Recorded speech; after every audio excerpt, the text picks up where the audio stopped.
ஜெபிக்க வேண்டியது பிதாவின் இடத்திலே ஜெபிக்கணுமா?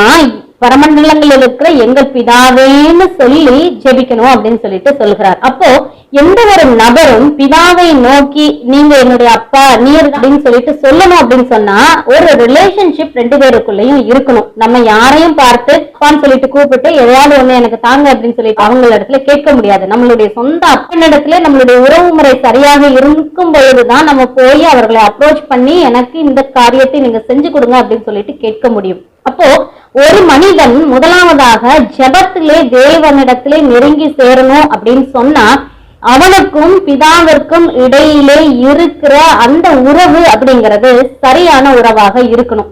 அப்போ எப்போ இந்த உறவு சரியாகும் ஏன்னு சொன்னா மனுக்குலம் ஆதாமுடைய காலத்திலேயே பாவத்துல விழுந்துருச்சு. பாவத்துல விழுந்த மனிதனோட கூட தேவன் உறவாட முடியாது.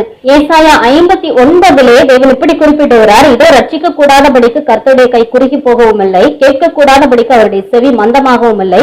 உங்கள் அக்கிரமங்களே உங்களுக்கும் உங்கள் தேவனுக்கும் நடுவாக பிரிவினையை உண்டாக்குகிறது, உங்கள் பாவங்களே அவர் உங்களுக்கு செவிப்படாதபடிக்கு அவருடைய முகத்தை உங்களுக்கு மறைக்கிறது. அப்போ பாவியாகிய ஒரு மனுஷன் எத்தனை தான் ஜெபித்தாலும் தேவன் அதை கேட்கிறது இல்லை.